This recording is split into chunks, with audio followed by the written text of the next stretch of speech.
Thanks for clicking on Wayne.com for this playoff edition of Inside the Zone. Shane Albahrani, the voice of the Komets, back joining us to talk Komets hockey, and we will not mention the evil Empire's name right off the top of the show.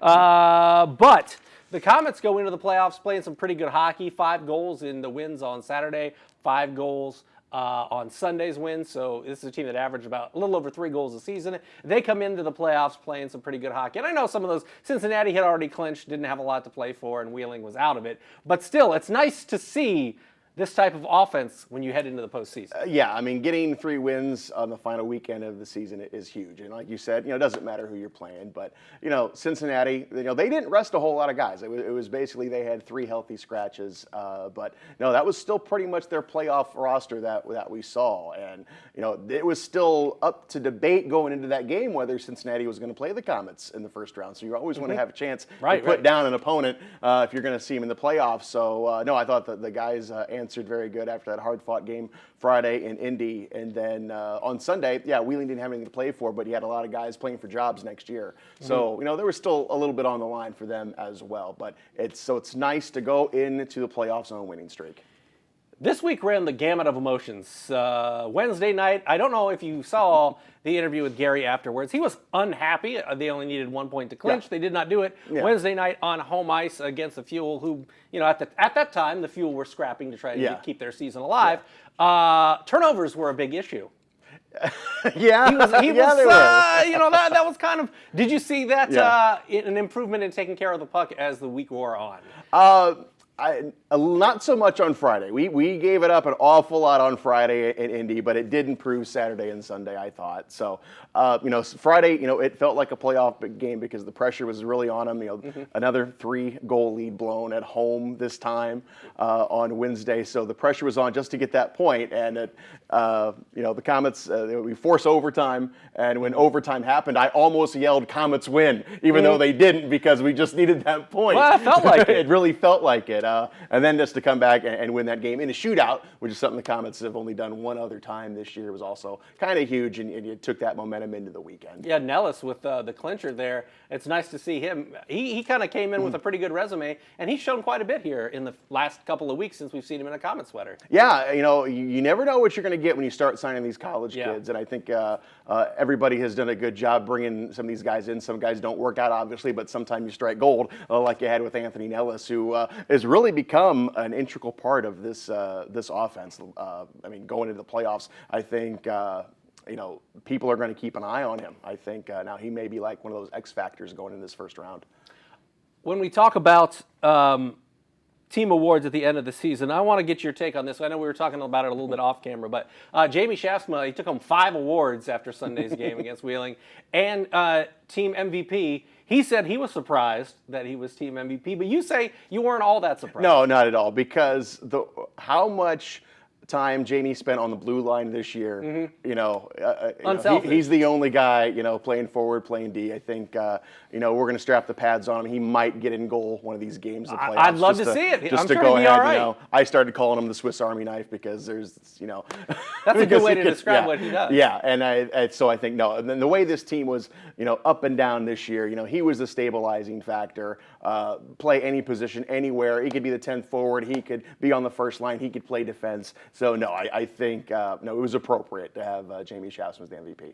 And there were a lot of candidates. This year, I think it was a little bit murkier than years past. Like last year, you take a look at Sean Sidlowski, he's the ECHL MVP. Yeah, but he didn't win the team MVP last year. But this year, I think there were a number of guys you could have thrown in that pot and have been fine with any of those guys winning. Yeah, and Brady Shaw, I thought was maybe the obvious choice just because of the pure numbers. But you look at a guy like J.C. Campagna too, who had a lot of goals, but didn't have quite the assist line. So maybe it was a little bit tougher than we thought. But again, Jamie Shaftsma is a perfect choice. Yeah, I think you could throw Camras in there. I think you could absolutely. I think Baps was saying last week Zach in goal as well. Oh, absolutely, yeah. Where would they be without him? Right. And he certainly had an impressive season. So not a shortage of guys that you could have on that list as possible candidates, but certainly nice to see a guy like Jamie win it. Let's talk a little bit about Toledo, because I know how much you guys love them. Hey, you know what? We would not have this any other way. Either franchise would not have this any other way. You got I mean, this is arguably the best rivalry in all of minor league hockey. I mean, it really, really is. So, no, both franchises are, they each want to win, but they wouldn't have it any other way. Seeing each other in the first round this time instead of having to wait to the second round. And, this one takes a little different dimension because neither team won the division. It's Cincinnati now at the top, and now you've got the Komets now 2-3 and Toledo. So it's a little different dynamic, but no, it's still two evenly matched teams, really. When you take a look at the regular season, you guys played Toledo 11 times, but the bulk of those games came before the calendar flipped to 2019. I think 7 of the games were in 2018, so really over the last 3.5 months, you've only played them 4 times in the regular season. How much familiarity, though, is there with them? Obviously, you got Pat Nagel. They know. Well, actually, the Komets roster turned over a fairly decent bit since Pat was here. And Toledo, they've gone through the same thing the Komets have: injuries, call-ups, the up and down. They started the season on a 10-game win streak, and they kind of rode that all season long because if they don't have that 10-game win streak, it may be flip-flop. Komets are in 2 and Toledo's in the 3 spot. But no, they've had a lot of turnover. Right now, Pat Nagel's not on the roster. Really?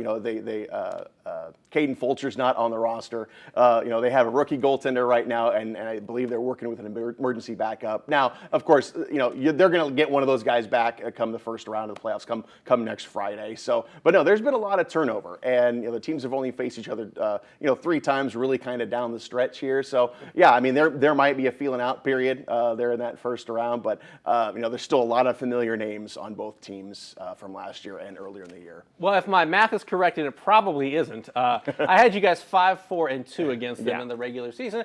So you're talking about a series that's fairly even, about as even as you get. The ugly spot that sticks out is that 11-0. Yeah, the 11-0, 7-3 losses. Those throw those out. But that's one game, and you're talking about the entirety of the season. This has been an even series. Oh yeah, you throw out those 2 games. Toledo won 7-3 early in the season at the Coliseum, and then that 11-0 game. But yeah, you throw those 2 games out, it's pretty much 1-goal games, shootout overtimes all the way through. So I would expect this series to go a long way and it to be very tight. How much are these guys talking about, maybe Toledo more so, but how much does last year's playoff scenario, when the Komets eliminated them in the second round, we're talking 4-2, how much juice does that give Toledo? How much pride has that given the Komets? Well, I think that's more of kind of a fan thing for Toledo because you have so many guys, so many turnovers. Turnovers. I'm bringing up turnovers again. Turnovers in the roster. Take a wild guess, Shane. Take a guess. That was good. That was a good. Thank you. Thank you. That's really all I do. Now, which actually, we were talking how much fun that was to watch. I was in the media room, and I didn't take any of it personally, I thought it was great because Gary knows that message is getting out to his players and getting out to the fans. I mean, I know we're going way off topic here, but people are like, oh, he's angry. But the message was awesome, I guess. Oh yeah, I thought it was great. Oh yeah, I mean that was a coach who was frustrated at the moment, and he should have been because of what happened. Another 3-goal lead blown, but that also shows a lot of passion too. You take that direction as well. I think Gary's from Fort Wayne. Yeah. This is Komets. He is a blue blood Komets fan growing up. Loves the game of hockey enough to make it his career. Now as the head coach, it's his dream job. He has to have that kind of passion. Yeah. And I think as a Komets fan, you would have to love to see a guy that's so emotionally invested in this team. And as we were talking off camera, there comes a certain point where you can tell the guys exactly what to do, much like being a parent. You can tell your child exactly what to do, but then it's on them to do it. Yeah. That's kind of how this season feels to a certain degree of like, you're telling these guys, he gets a lot of the blame, I guess, or takes the brunt of it, but they're telling these guys what to do, and they're not necessarily doing it, especially when they have a lead. And that's every team, every sport, every level. The coach is going to get the blame, But going back to the rivalry thing, even though the players may be new to this thing. I'm sure both coaches, ahead of game 1 is going to say, we don't like each other. you might be new to this organization, but this is serious. This is a rivalry that goes back to the 50s, both passionate fan bases. So, no, I think, it is going to carry some weight. I think right before game one when the hype is going to, and the crowd is going to be in it, both buildings are going to be packed. So, no, I think the rivalry part is going to play a big deal in the end. Yeah. Jumping away from the history, how do these teams match up on the ice, X's and O's wise? What are some of the strengths of the Komets? How does it play into what Toledo does? And what's your kind of X's and O's take on this series? Well, they're two, again, evenly teams. I mean, they're really evenly matched. Again, both teams have gone through up and downs. We don't know the goaltender situation in Toledo. We don't know who we're going to face. You would assume Pat Nagel would be back in goal, but don't know. But the Komets are solid in goal. We just found out Matt Register is coming back to Toledo. He was released from his AHL contract. So, he's a guy the Komets faced last year when he was in Colorado, but he's kind of had an off year. He's not going to be the defenseman of the year. He's a -9, so I don't know how much of a factor he's going to be. But, there's two guys on that Toledo team that does worry me. Shane Birchback is a guy and Greg Wolf, two guys who've kind of given the Komets fits this year. But, the Komets are still hoping to get, Marco Waugh back, Felix Martineau back, and Justin Hodgman. He's the huge X factor we saw this weekend. He's a guy who, I tell you what, when he turns it on, you can't stop him. So a lot's going to come on his shoulders, and even someone like Sean Sadlowski, who knows full well about this rivalry. Speaking of rivalries, this rivalry kind of was reignited, 5 years ago when the Komets played the Walleye in the second round, and that was when AJ Jenks and Sean Sadlowski, you can say it's a dirty hit or whatever, but it almost ended Sean's career. The knee, right? Yeah, right. And AJ Jenks is still on that roster in Toledo. So those two guys certainly know what this means to each team. Yeah, and lay off Sean's mom on social media. I think we would all appreciate that storyline not being a storyline. When you take a look at this series, game one, obviously the first two games are going to be in Toledo. That's where we saw the 11-0 game at the Huntington Center. What are some of the keys for the Komets to play well in Toledo's building in games 1 and 2? What are you really looking at there? You got to take that crowd out. It is a snake pit. To put it in words, it is one of the hardest places to play. And if you get that crowd out of it early, you're going to take the momentum. So get on the board, early and often in the first period. But that's been the problem, holding that lead. Maybe that's not That's been the issue. So, no, I think you got to get the crowd out of it and get the momentum.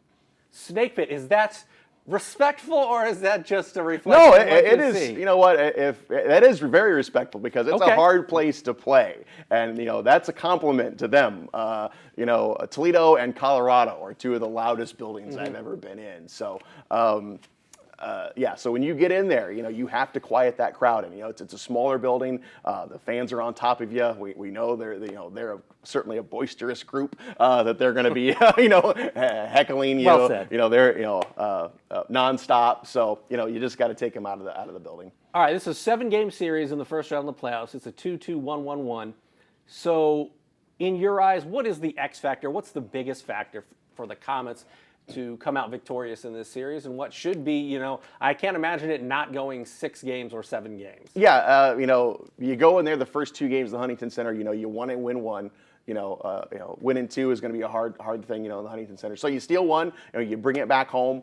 It's going to be all about momentum with both of these teams because they have been up and down. They've been inconsistent. So who can get that upper hand first? And maybe, it's going to be hard for any team to put together 2 wins in this series. It's going to go back and forth. So. No, I think it's just going to be a great series, and I'm so looking forward to it because it's Fort Wayne, Toledo. It just doesn't get any better than that. I was going to say, it feels like we've been waiting for this all season long, and it's finally here. Whether they would have met in the first round or the second round, this feels like... Yeah, it feels right. It definitely feels does. right. There was, that outside chance that we could have gone to Cincinnati, but you know what? That wouldn't have felt right. You gotta go through Toledo, and you realize that, the path through the playoffs goes through Toledo, and it's just a fact. So, but when you're playing your big rival, you take great pride in being able to put them down as well. So Absolutely, and it starts on a Friday night in Toledo. Shane will have you covered on the radio, and then we'll be back here on Monday talking Komets postseason hockey as they battle the dreaded Walleye. He's Shane, I'm Glenn. We'll see you next week.